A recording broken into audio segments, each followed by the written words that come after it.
శుక్లాంబరధరం విష్ణుం శశివర్ణం చతుర్భుజం ప్రసన్నవదనం ధ్యాయేత్ సర్వవిఘ్నోపశాంతయే అగజానన పద్మార్కం గజానన మహార్నిశం అనేకదంతం భక్తానాం ఏకదంతోపాస్మహే. ఓం గం గణపతయే నమః. ఓం శ్రీమాత్రే నమః. ఓం శ్రీ గురుభ్యో నమః. నేను మీ వాడ్రేవ్ ఆదినారాయణరావు శర్మ. ఇప్పుడు మనం జూలై 6th నుంచి 12th వరకు కూడా ఈ వారం రోజులు ప్లానెటరీ పొజిషన్స్ మనకి ఏమి ఇస్తారు, మనం ఎట్లా ఉండబోతున్నాం అనేది మనం తెలుసుకుందామండి. మకర రాశి వాళ్ళకి ఈ అద్భుతంగా వారం బాగుందండి. ముఖ్యంగా శనీశ్వరుడు 3వ భావంలో ఉండడం వల్ల ఫారిన్ కంట్రీస్, ఫారిన్ కాదు కానీ బాగా డబ్బులు సంపాదించుకుంటారండి. డబ్బులు కాదు కానీ ప్రయాణాలు బాగా చేస్తారు. ముఖ్యంగా గురు ప్రభావం వలన గురు ప్రభావం పక్క పెడదామంటే రాహు మీ రాశికి ద్వితీయ భావంలో రాహు అంత మంచివాడు కాదు. అంటే జనరల్గా ఏంటంటే డబ్బులు ఇస్తాడు కానీ కొద్దిగా చికాకులు, మనస్పర్ధలు, దూరంగా ఉండాలి ఇవన్నీ చేస్తుంటాడు. గురుదృష్టి కూడా బాగుంది. గురుదృష్టి కూడా ద్వితీయ భావంగా ఉండడం వల్ల చక్కటి భోజన వసతులు మాత్రం బ్రహ్మాండంగా ఉంటాయి. కానీ రాహు ప్రభావంలో అవన్నీ లేట్ అయిపోతూ ఉంటాయి. అంతేకాకుండా ఆభరణ సౌఖ్యం కూడా మీకు ఉంది. శనీశ్వరుడు 3వ భావంలో ఉండడం వల్ల ధైర్యం, పరాక్రమవంతంగా ఉండడము, అలాగే మంచి మంచి శుభవార్తలు ఉండడము, కష్టపడి పనిచేసే తత్వంలో మీలో ఉండడము, అవి చాలా చాలా అద్భుతంగా ఉందండి మీకు. మీ శనీశ్వరుడే మిమ్మల్ని కాపాడుతూ ఉంటాడు. ఆయన మీ తమ్ముళ్ళని, మీ చెల్లెల్ని కాపాడుతూ ఉంటాడు. అంతేకాకుండా మీ మకర రాశి వాళ్ళకి చతుర్థ భావాధిపతి అయినటువంటి కుజుడు అష్టమంలో ఉండిపోయాడు. అది తప్పు. 4th హౌస్ లాడు అష్టమంలో ఉంటే ఏమవుతుందంటే కంఫర్టబుల్నెస్ తక్కువగా ఉంటుందండి. చదువు కూడా ఆటంకాలు ఎదురవుతూ ఉంటాయి. చదువులో మీ తల్లిగారికి కూడా అంతే హెల్త్ ఇష్యూస్ రావడము, మెడిసిన్స్ వాడడము జరుగుతూ ఉంటుంది. స్పీడ్గా జనరల్గా రికవరీ అవ్వాలంటే కొద్దిగా మనం శుభ్రంగా మారాలని చూసుకుంటూ డాక్టర్ని కన్సల్ట్ చేస్తూ మెడిసిన్స్ వాడాలి. ప్రాబ్లం లేదు, మీకు బాగానే ఉంటుంది అనుకోండి. ఏదేమైనా శుక్రుడు వలన మంచి యోగవంతంగా ఉంటుందండి. జనరల్గా మీ ఇంట్లో ఆడపిల్లలు పుట్టడానికి అవకాశాలు ఎక్కువ ఉన్నాయి. ఆడపిల్లలు పుత్రికా సంతాన యోగం ఉందండి. అలాగే స్టాక్ మార్కెట్లో ఉన్న వాళ్ళకి ధనప్రాప్తి కలుగుతుంది. ఆభరణాలు, వస్తువులు, వాహనాలు, మీ ఇళ్ళని నీట్గా ఉంచుకోవడాలు ఇవన్నీ పరిశుభ్రంగా ఉంచుకుంటాం. అది మీలో ఉంది. మీ చక్కగా బాగుందండి. మీకు సంతత అమ్మవారు పుడతారు మీ ఇంట్లో. లక్ష్మీ అమ్మవారు అంటే ఆడపిల్ల. సో విధంగా ఉంది. అంతేకాకుండా రవి గురుల కాంబినేషన్ చాలా బాగుందండి. యాక్చువల్గా 6వ భావంలో 12th హౌస్ లాడిన 6వ భావం, అలాగే అష్టమాధిపతి 6వ భావం. ఇది బాగుంది. అంటే 12th house lord and 6th 8th house lord కలిసి 6వ భావం ఉన్నారంటే రాజయోగాన్ని ఇస్తారండి.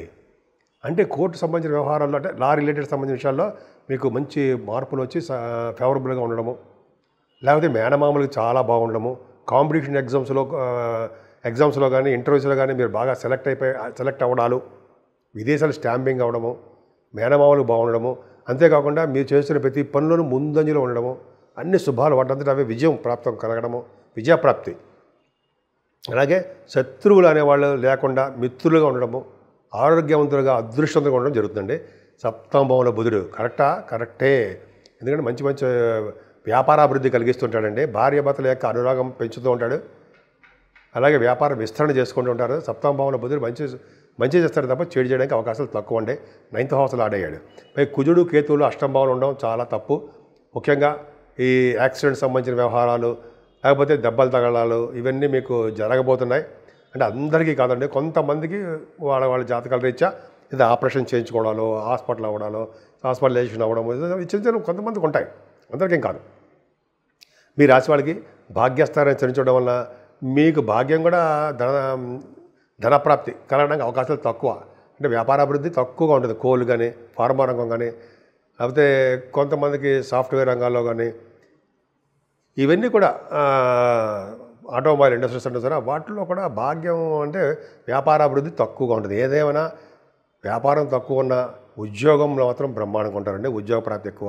చంద్రుడు కూడా ఉన్నాడు కాబట్టి గజకేశ్వర యోగంలో 10th భావం ఉంది వలన మీకు బాగా ధనప్రాప్తి, ఉద్యోగంలో బాగా డెవలప్ అవుతారు. ముఖ్యంగా వేదశాస్త్ర పండితులకి, ఆగమశాస్త్ర కోవిదులకి, అలాగే బ్యాంకింగ్ రంగంలో ఉన్న వాళ్ళకి, విద్యా సంస్థలో ఉన్న వాళ్ళకి, ఆడిటర్స్కి, డాక్టర్స్ వృత్తిలో ఉన్న వాళ్ళకి అందరు కూడా ప్రొఫెషనల్గా చాలా చాలా థ్రిల్లింగ్గా డెవలప్మెంట్స్ ఉంటూ శాంతంగా ఉండడానికి అవకాశాలు ఉన్నాయండి.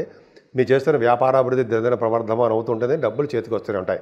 9-10 తారీఖుల్లో గజకేశ్వర యోగంలో ఉండడం వలన చంద్రుడు కూడా 12 భావంలో ఉండడం వలన సన్మానాలు జరగడానికి అవకాశం ఉండడము, లేకపోతే విదేశాలు వెళ్ళి స్టాంపింగ్ అవ్వడము, అక్కడ బాగా ప్రయాణాలు చేయడము, విదేశాల్లో బాగా తిరగడము, దైవ కార్యాల రీత్యా, దైవ దర్శనాల రీత్యా ధనప్రాప్తి ఖర్చు పెట్టడము, ధనాన్ని ఖర్చు పెట్టడము, డబ్బులు. అలాగే మీరు కొంతమంది మీద కొంతమంది చెరువులు బావులు తవ్విస్తుంటారు, కొంతమంది ధ్వజస్తంభాలు పెట్టేస్తుంటారు, అన్నదానానికి ఇస్తుంటారు. ఆ విధంగా కూడా మంచి శుభాలే జరగడానికి అవకాశం ఉండే ధనం ఖర్చు పెడుతుంటారు. ఏదో రావుకేతుల మధ్యలో ప్లానటరీ పొజిషన్ ఉండిపోవడం అంత అద్భుతమేం కాదండి. ఆ రావుకి అమ్మవారి పూజలు చేసుకుంటూ, సుబ్రహ్మణ్య స్వామి ఆరాధన చేసుకుంటూ, అలాగే గణపతి ఆరాధన చేసుకుంటూ ఉంటే మంచి శుభఫలితాలు కలుగుతాయి. ఇప్పుడు మనం 12 రాశుల వారికి రెమెడీస్ ఏంటి, పరిహారాలు ఏంటి, ఏం చేస్తే మనకి బాగుంటుంది అని అందరికీ అనిపిస్తుంది కదా, నాకు కూడా అనిపిస్తుందండి. అప్పుడు మనం ఏం చేయవలసిన అవసరం లేదండి. ఎందుకంటే ముఖ్యంగా ఈ వారం రోజులు కూడా రావుకేతుల మధ్యలో ప్లానెట్స్ అంటే గ్రహాలన్నీ ఉండిపోయాయి, ఎక్సెప్ట్ చంద్రుడు బయటకు వచ్చేస్తుంటాడు. ఉండిపోవడం వల్ల ఎప్పుడూ కూడా రాహు దగ్గర నుంచి సవ్యకాల సర్పదోషంలో ఉన్నాయి ప్లానెటరీ పొజిషన్స్ అంతా. అదే ముఖ్యంగా అమ్మవారి యొక్క దర్శనం చేసుకోవడము, అమ్మవారి యొక్క కళ్యాణాలు చేయించుకోవడము, అలాగే పౌర్ణమి పూట కానీ లేకపోతే అమావాస్య పూట కానీ చండీ హోమాలు అండి. చండీ హోమం చేయించుకుంటే అమ్మవారి యొక్క ఆశీస్సులు ఖచ్చితంగా ఉంటాయి. రాహువుల వచ్చే దోషాలు పరిహారం అయి తీరుతాయి కూడా. అదొక పాయింట్. రెండో పాయింట్ ఏంటంటే కేతువు సింహరాశిలో కుజుడితో కలిసి ఉన్నాడు, సర్పదోషం. ముగ్గురు అలాగే ఉన్నారు.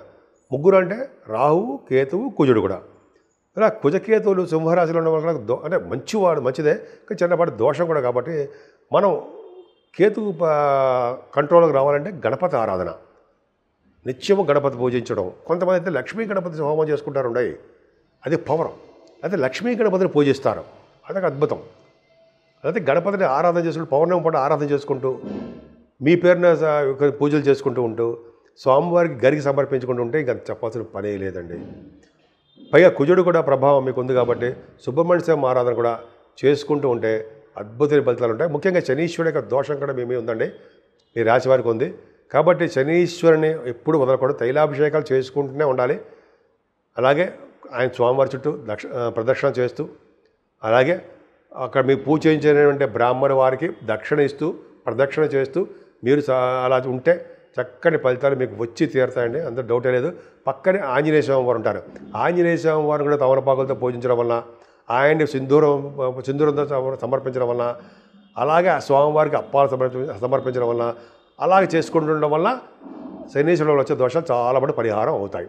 అంతేకాదండి, మెయిన్ ఇంపార్టెంట్ అంటే శివాభిషేకం మన అందరికీ కుదరదు కదండి. కానీ శివుడి దగ్గరికి వెళ్ళినా, గుడికి వెళ్ళినా శివుడికి మల్లెపూల మాల సమర్పించడము. అయితే మన ఇంట్లో అవకాశం ఉంటే మల్లెపూలతోటి స్వామివారికి పూజ చేసుకోవడము, తులసి దళాలతోటి, తులసి మాలను కూడా చేయించండి, తులసి దళాలతోటి, అలాగే మారేడు దళాలతోటి పూజ చేస్తే స్థిర లక్ష్యం మన ఇంట్లో ఉంటుంది అంటాం కదా. అలాగే ఈ గ్రహాల వల్ల వచ్చే దోషాలు కూడా చాలా పరిహారం అయ్యి సకల కార్యాలు సిద్ధిస్తాయండి. ఈ 12 రాశుల వారు కూడా, అంటే మేషం నుంచి మీన రాశి వారి వరకు కూడా ఈ దోషాలు పరిహారం అవ్వడానికి మీకు చేతనైంది చేయండి. జనరల్గా పరిహారాలన్నీ చాలా పరిహారాల వల్ల మీ దోషాలు కూడా చాలా కంట్రోల్ అయిపోతాయి. సో మీ అందరికీ చాలా బాగుండాలని, ఆరోగ్యాలతో ఉండాలని, మీరు ప్రతి పనిలోనూ ముందంజలో ఉంటూ, స్పీడ్గా ఉంటూ చక్కగా రాణించాలని, రాణిస్తారని కూడా నేను మనస్ఫూర్తిగా కోరుకుంటున్నాను.